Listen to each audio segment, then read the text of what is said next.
Il arrive souvent qu'une toux, des maux de ventre ou une douleur quelconque soient rapidement identifiés et pris en charge par votre médecin. Ce sont les expressions symptomatiques d'une maladie causée le plus souvent par un virus ou une bactérie ou parfois par un problème fonctionnel. Mais il y a aussi des symptômes dont on ne parvient pas à déterminer la cause, quand le corps exprime physiquement des conflits psychiques.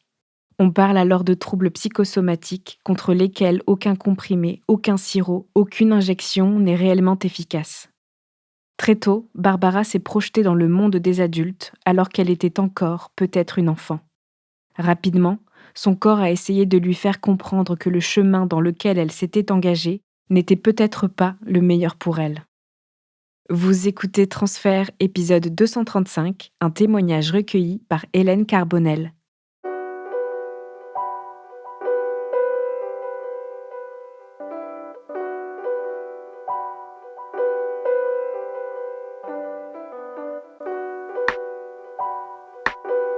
J'ai toujours trouvé que mes parents étaient différents des autres, dans le sens où c'est 2 artistes, qui sont assez connus dans ma ville natale.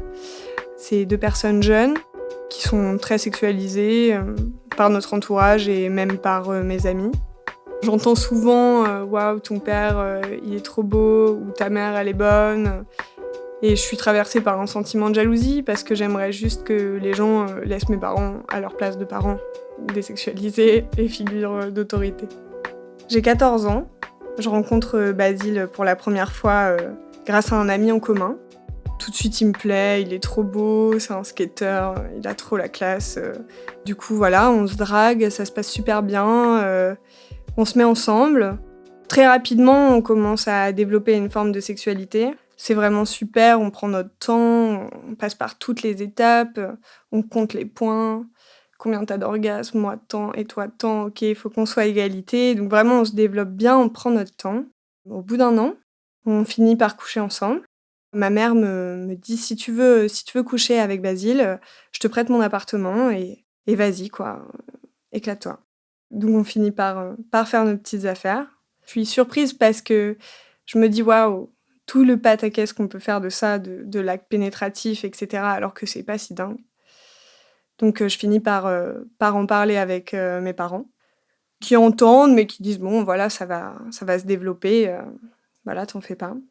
Il y a aucun non-dit, toutes les choses se disent. Mon premier pétard, je le fume, entre, ma mère et mon père, en regardant Next. Ma première soirée alcoolisée, je l'ai fait à la maison, mon père m'a acheté, de l'alcool et cetera. Ma première fois, a été autorisée et encadrée, par ma mère qui m'a, donné son appartement. Ma mère est plus pudique sur les sujets de la sexualité. Cependant, mon père est vraiment très porté là-dessus. Il fait beaucoup de blagues, il me permet beaucoup de choses. Pour donner un ordre d'idée, j'ai 15 ans et il commence à vider ses tiroirs où il y a tous ses magazines porno. Il les pose sur la table, je lui dis: «Mais papa, qu'est-ce que tu fais?» Il me dit: «Bah, écoute, c'est les unions, soit tu les prends, soit je les jette». Bah, évidemment, je les prends et s'ensuit des soirées de folie chez moi où j'invite, tous mes copains, on lit des unions, on est morts de rire, on finit tous à poil, c'est très sympa. Toutes les bêtises que j'ai envie de faire ou toutes les expériences que j'ai envie de faire, je les fais à l'intérieur du foyer. En fait, pour moi, il y a aucune raison de sortir à l'extérieur du foyer. Chez moi, je le sens vraiment comme une safe place où tout le monde a envie d'être et où on peut faire ce qu'on veut et c'est toujours encadré. Je continue mon histoire avec Basile. J'ai 16 ans, je rentre en première dans un autre lycée et là, dans ma classe, il y a Ellie. Donc c'est un petit con, que j'adore, on s'entend super bien, franchement, donc il intègre la bande d'amis, on part en vacances à la mer, on fait plein de choses, et cetera. Et puis, un jour, alors qu'on est en train de fumer des pétards, derrière le lycée, je regarde Ellie et puis je me sens foudroyée. Enfin, je sens une espèce de filet de stress, d'adrénaline dans mon corps et je me dis: «Putain, mais qu'est-ce qui se passe, quoi?» Puis, je me rends compte que finalement, Basile, peut-être que je l'aime pas tant que je pensais. Donc, un jour, on fait une teuf, je dis à Basile: «Écoute, voilà, on va s'arrêter là, je suis désolée, de toute façon, notre relation, elle périclitait, ça faisait 3 ans qu'on était ensemble, on était super jeunes». On fait cette soirée se passe, il y a Ellie qui est là Et on est, à ce moment-là dans des jeux d'enfants et Ellie me dit: «Écoute, j'ai l'impression d'être amoureux de toi». Et je lui dis: «Écoute, je pense que moi aussi, enfin, je sais pas ce qui se passe, mais c'est bizarre». On sait pas trop comment faire. Mais un jour, je l'invite à la maison, donc là, je suis chez mon père. Personne n'est là, donc on a l'appart pour nous. Évidemment, on fume des pétards, comme d'habitude, on regarde des films, on se marre, on est complètement déchirés. Je suis allongée dans le canapé, je pose mes jambes sur ses genoux et là, je sens qu'il a une érection. Je me dis: «Bon, bah, c'est le moment, hein, faut y aller». On couche ensemble et là, d'un coup, je sens que j'ai envie de vomir. Je vais vomir tout de suite, mais je vomis que de l'eau. Je me sens pas malade, je me sens rien, juste je revomis l'eau que je viens de boire. Donc je me dis: «Bon, bah, moi j'avais lu dans le guide du sexuel qu'on pouvait vomir d'amour, donc je me dis que c'est peut-être ça, que c'est l'émotion». Donc à ce moment-là, avec Ellie, on s'est toujours pas dit qu'on était en couple. On est toujours meilleurs potes, on couche ensemble, c'est très border comme relation. On dort tous les soirs ensemble, du coup on couche ensemble beaucoup. Par contre, à chaque fois que je couche avec Ellie, je vomis après. Plus le rapport sexuel est bon ou intense, plus je vais être malade derrière. Donc c'est vraiment systématique. À chaque fois que je couche avec lui, je vomis derrière. Donc ça me préoccupe pas particulièrement, je me dis que c'est peut-être, la drogue ou les effets du kebab qu'on a mangé avant, je me pose pas plus de questions que ça, je mets ça sur le compte de l'amour et de l'intensité, que je ressens. C'est très intense ce que je ressens, donc on est dans la même classe. Je le sens arriver à 10 kilomètres. Je sens son odeur à travers la classe, c'est très enivrant. Je recherche ça comme une drogue. Donc les gens, me disent que: «Tu as maigri?» Je dis: «Bah non, c'est que j'ai arrêté la pilule, donc ça doit être ça, j'ai dû désenfler et cetera». Mais au bout d'un moment, je commence à me rendre compte que je suis de plus en plus faible et effectivement de plus en plus maigre. Je me pèse et je me rends compte que je fais, 38 kilogrammes.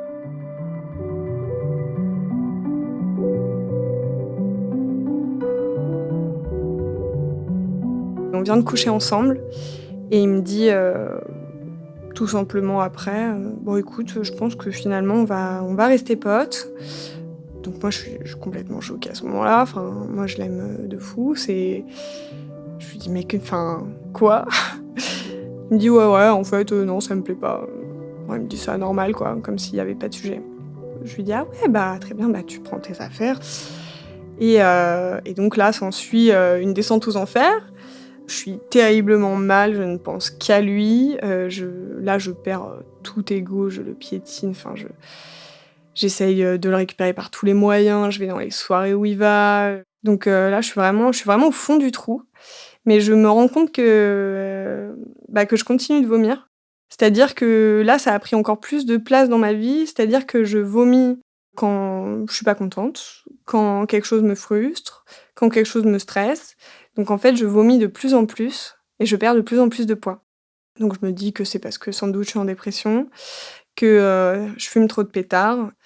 Donc j'essaye de me ressaisir, je me dis: «Bon, tu jeune, j'ai 17 ans». Et je rencontre un mec super, avec qui ça se passe très bien. Et bien sûr, quand Ellie voit que je suis en pleine forme, il décide de revenir. Et puis moi, j'y vais. J'y vais parce que je l'aime et on continue notre relation, bancale, un peu comme ça. On finit le lycée, on décide de tous aller, habiter à Montpellier, donc tout le monde fait des facs, différentes. Moi, à ce moment-là, je fais une fac de lettres. C'est la première fois donc que je quitte, le nid familial et en fait, ça se passe très mal. Je suis en coloc, je suis extrêmement stressée, j'arrive à rien faire. C'est un stress diffus, c'est quelque chose de non déterminé, ça s'accroche sur rien. C'est vraiment, je sens que mon corps est stressé, j'ai mal au ventre, donc j'arrive pas à manger. Quand je mange, je vomis, puisque mon corps n'est plus habitué à manger. Tout est prétexte à stresser. À un moment donné, j'arrive même plus à inviter les gens à boire un café chez moi. Parce que je suis dans l'anticipation anxieuse, je me dis: «Ah mais ils vont venir, après ils vont plus vouloir partir, mais comment ça va se passer?» Tout m'angoisse. Prendre un tram, ça m'angoisse, prendre un train, ça m'angoisse, je peux plus rien faire. Et je ne comprends pas. Je ne comprends pas. J'en veux à mes parents aussi indirectement parce que je dis franchement, c'est fou la claque qu'on se prend dans la vie, de quand on devient adulte ou quand on passe cette étape-là, du lycée aux études où on se retrouve tout seul dans un appartement à bouffer des pâtes. À quel moment vous nous préservez à ce point-là? pourquoi vous nous dites pas ce que c'est la réalité de la vie? Donc là, je me prends quand même une bonne baffe. Je mets un peu ça sur le compte, enfin tous mes problèmes, je les mets sous ce compte-là et un jour, j'arrive en classe et une prof me dit: «Ah, bah, ravie de vous rencontrer». Et là, je sors de la classe, je vomis, je me dis: «Bah, je rentre chez moi, j'arrête tout, je rentre chez moi». C'est un échec, mais c'est pas grave. Donc je quitte aussi, bah, Ellie et toute ma bande de potes. Je retourne chez ma mère et là, du coup, je fais rien. J'ai pas d'études, j'ai pas de travail, tout me stresse, j'arrive plus à voir les gens, j'arrive plus à sortir de chez moi. Faire les courses, c'est compliqué. Du coup, bah, je fume des pétards du matin au soir, je fume, quand ma mère rentre, on fume ensemble, enfin, c'est un stade où je m'endors, avec mon pétard, je me réveille, il est collé sur ma joue, je le rallume. Enfin, c'est vraiment, c'est la fête du slip, quoi.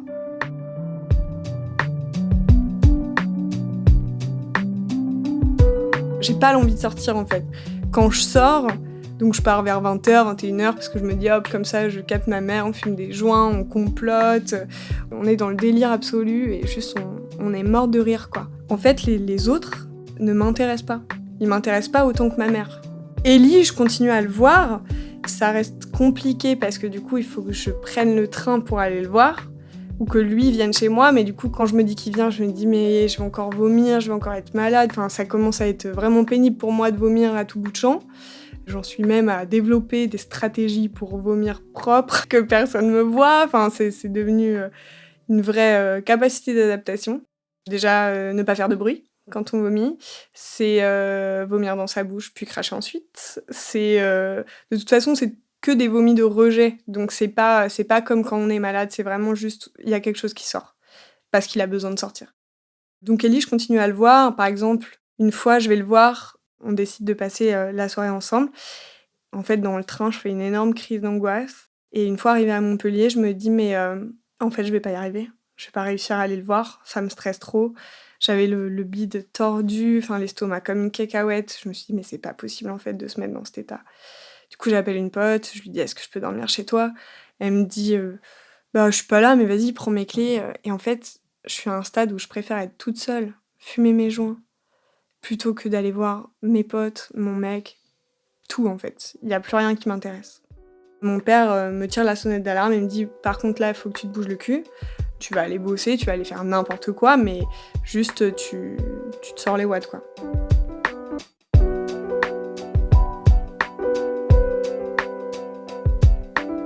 Dans ma famille, proche mais éloignée, pas de sang, il y a un enfant qui est mort à 19 ans parce qu'il s'est, suicidé et du coup, il dit: «Là, tu vas finir comme lui, j'ai pas envie que tu te pendes, donc tu te sors les doigts, quoi». Puis je commence à parler aussi de ce truc, de vomir, que tout le monde a vu que j'avais perdu du poids, tout le monde a vu que j'arrivais plus à rien faire. Donc là, mes parents me disent: «Écoute, va voir un psy» et ils m'invitent à aller voir une psy des addictions. Et donc j'arrive et je lui parle de mon problème. Je lui dis: «Écoutez, je vomis à chaque fois que j'ai un rapport sexuel, je comprends pas», et je lui raconte un peu mon contexte familial, donc que je fume beaucoup de joints avec ma mère. Elle me dit: «Mais vous fumez des joints avec votre mère?» «Bah, ouais». Elle me dit: «Mais c'est comme si vous buviez des coups avec votre père». Je dis: «Bah, je bois aussi des coups avec mon père». Elle me dit: «Ah». Et là, elle m'explique. Elle me dit: «En fait, le fait de fumer, c'est de la jouissance orale et le fait de jouir avec sa mère, c'est incestuel. Donc il faut arrêter». Donc elle me dit: «Ma préconisation, c'est ça. Arrêtez de fumer des joints avec votre mère et vous allez voir comment ça se passe». Quand la psy me dit ça, que c'est de la jouissance orale, je dis: «Mais n'importe quoi. Franchement, c'est n'importe quoi. Mais on va essayer. De toute façon, c'est pourquoi pas?» Donc j'en parle avec ma mère, on éclate de rire à cette idée-là, mais on se dit: «On le fait de toute façon, on n'a rien à perdre». Et donc effectivement, les vomissements, cessent, les angoisses non, mais les vomissements oui. Quand j'arrête de voir la psy, j'arrête, de vomir, mais je comprends pas trop pourquoi, je commence à développer, des mycoses. C'est pas dérangeant, c'est des petites mycoses, ça part, rapidement, ça m'empêche pas vraiment de coucher, juste ça me gêne, quoi. Je continue ma petite vie. Avec Ellie, c'est toujours très compliqué. Je suis à un stade où je n'arrive plus à dormir avec lui. Donc juste, je le vois, je le baise et je repars. Donc c'est toujours ouf, mais pour éviter Enfin, je suis toujours dans cette espèce d'anticipation anxieuse où je me dis: «Putain, je vais vomir» et cetera. En après-midi, je lui donne rendez-vous à 15h, jamais le soir et je lui dis: «Bah, j'ai ça à faire après», je me bloque pas, quoi. Et du coup, bah, juste, je couche avec lui et il part ou je le fais partir ou je pars. Il m'en veut, je pense aussi indirectement. Il me dit: «Mais en fait, je te dégoûte, enfin, c'est quoi le truc?» C'est hyper violent pour lui. Du coup, moi, je sais pas quoi lui dire. Mais bon, il me dit qu'il faut passer à autre chose. Il essaye de me comprendre, mais en fait, il est d'aucun foutu soutien. Enfin, à ce moment-là, on est trop jeune, on est dans d'autres choses et en fait, moi, je suis dans une espèce d'introspection qui fait qu'il peut pas comprendre ce qui se passe. Et je me dis: «Mais non, en fait», donc je largue Ellie par texto. Je lui envoie un message par texto, puis il rigole en mode n'importe quoi et il me rappelle, il dit: «Mais en fait, tu m'as vraiment larguée là?» Je lui dis: «Bah ouais, en fait, j'en peux plus, c'est pas une vie, en fait, je t'aime de ouf, mais par contre, je peux pas être avec toi, je t'aime trop, ça me bouffe le ventre, quoi». Bah, du coup, il me dit: «OK» et puis, il me laisse faire et lui, à ce moment-là, sombre aussi, dans une angoisse, un truc hardcore et moi, je lui dis: «Un partout, balle au centre».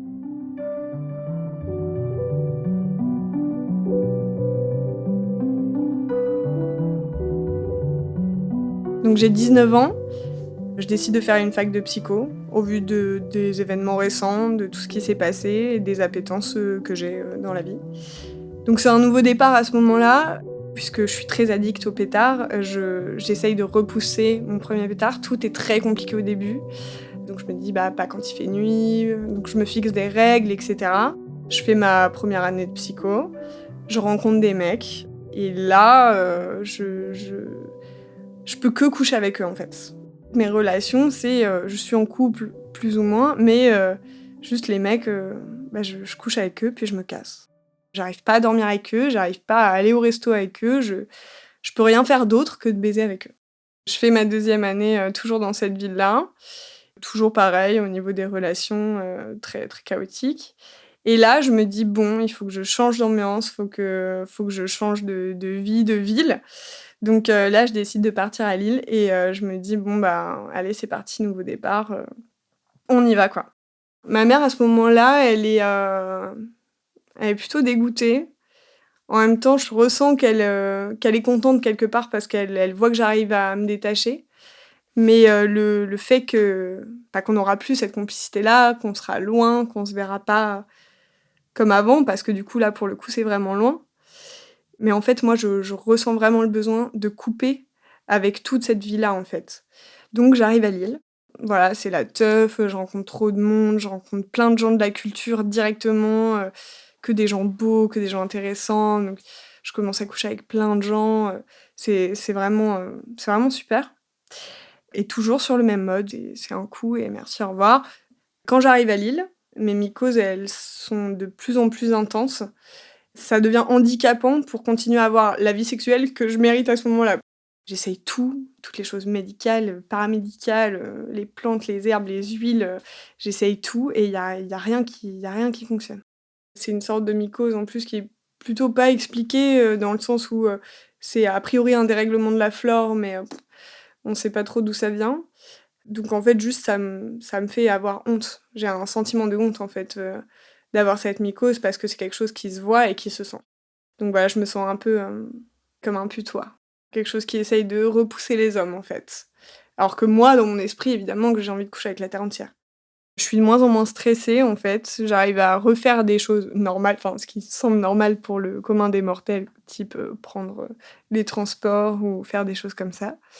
Donc ça se passe, très bien. Je trouve du travail direct, je me fais des potes, et en fait, il y a un gars que je croise, tout le temps, que je trouve magnifique et je me dis: «Mais non, mais je pourrais jamais l'avoir celui-là, il est trop beau, enfin, c'est pas possible».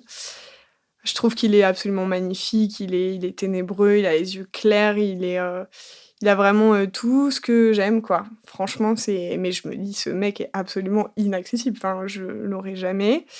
Donc on se croise tout le temps, mais un jour, on a un pote en commun qui nous présente officiellement. On apprend qu'on va bosser au même endroit, donc faut savoir que c'est dans le milieu de la fête et de la culture toujours, que c'est quand même un bésodrome géant et que tout le monde couche avec tout le monde et donc je me dis: «Je me vois pas coucher avec lui avant parce que si derrière il va avoir une autre ou quoi, ça va pas le faire, quoi et que moi je dois faire ma saison. Finalement, on finit quand même par, coucher ensemble. Il me fait comprendre, qu'il a pris sa décision, que ça sera moi et pas une autre et du coup je me dis: «OK, bah, OK, dans ce cas-là, on y va». Ça se passe super bien et là je me dis: «Là, j'ai envie de rester dormir, quoi». Là, j'ai vraiment envie et tout donc je reste jusqu'à 3 heures du mat, mais au bout d'un moment, c'est plus fort que moi. J'ai envie de rentrer chez moi, fumer un joint et je pars.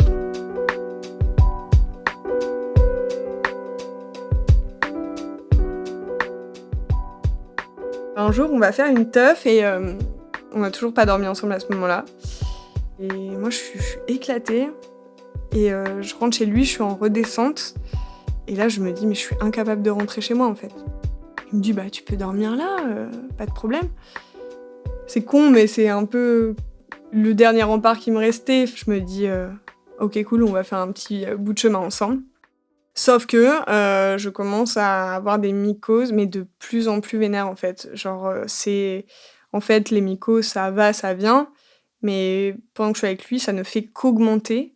Ça augmente, ça augmente, ça augmente et à un moment, j'en ai en continu, quoi. Je n'ai pas de répit, en fait. Mon vagin n'a aucun répit. Donc, là, pour le coup, ça empêche le rapport sexuel. Donc, j'ai tellement honte que j'arrive pas. Heureusement, il est très bienveillant, il me dit: «Il y a pas de galère, enfin, moi ça me dérange pas, je sens pas, je vois pas». Enfin, il est trop mignon, mais c'est pas vrai, en fait, c'est pas possible. Donc, je me dis: «Bon, bah, là, je sais pas quoi faire». Peut-être qu'il faudrait que je fasse un suivi, thérapeutique, peut-être qu'il y a quelque chose en moi, dans mon corps de bloqué. Donc je commence à essayer de trouver des raisons, spirituelles, je délaisse complètement le côté, biologique et corporel et je me dis, peut-être dans mes vies ancestrales, peut-être dans ma psychologie, peut-être un trauma que j'ai oublié, n'importe quoi, donc je commence à aller voir un psy. Donc j'essaye de creuser, savoir si j'ai été violée, si n'importe quoi qui aurait pu expliquer, bah, ces mycoses, en fait, à répétition, sans aucune raison. Le suivi, est bien, mais ça m'aide pas, enfin, ça m'aide pas du tout.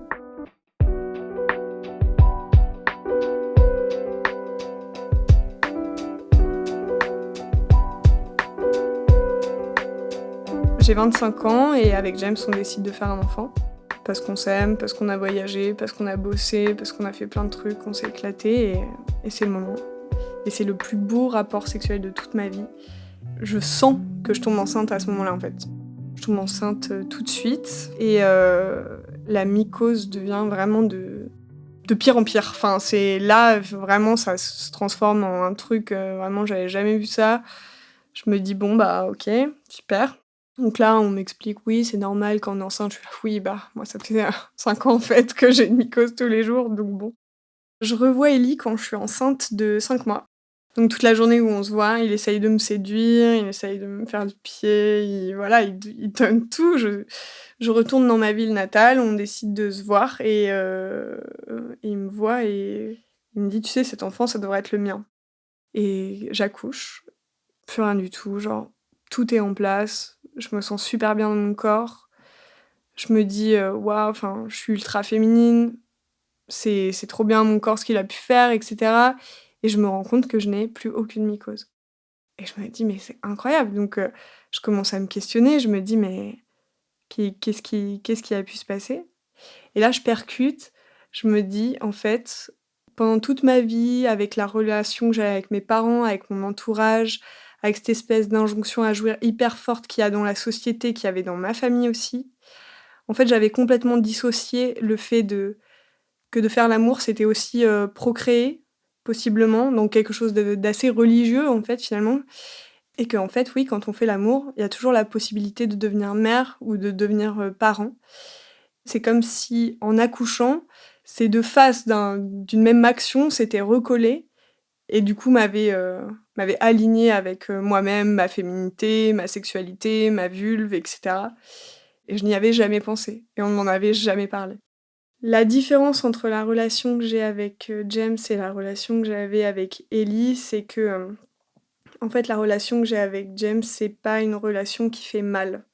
Je pense que dans les livres, dans les films, on nous a vachement appris que l'amour, ça pouvait être quelque chose de tordant, de transcendant, qui peut nous faire mal et avec James, c'est un amour, un amour simple, un amour sincère, mais juste un amour qui fait juste du bien, quoi. Ça m'a vachement étonnée au début, je me disais mais il y a un loup, c'est pas possible. Non, en fait, ça peut juste être simple, ça peut juste être cool. Après, il y a des hauts et des bas, évidemment, mais ce n'est pas tordant comme cette passion-là qu'on imagine qui nous brûle le ventre, quoi.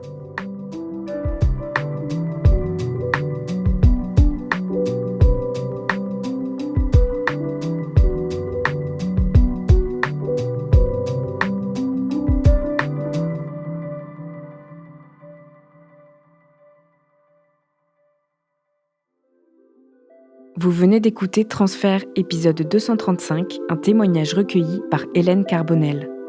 Cet épisode a été produit par Slate Podcast. Direction éditoriale, Christophe Caron. Direction de la production, Sarah Koskiewicz. Direction artistique, Benjamin Septem-Ours. Production éditoriale, Sarah Koskiewicz et Benjamin Septem-Ours. Dérochage, Hélène Carbonel. Prise de son, Benjamin Septem-Ours. Réalisation et habillage musical, Victor Benamou. Musique, Sable Blanc. L'introduction a été écrite par Christophe Caron et lue par Aurélie Rodriguez.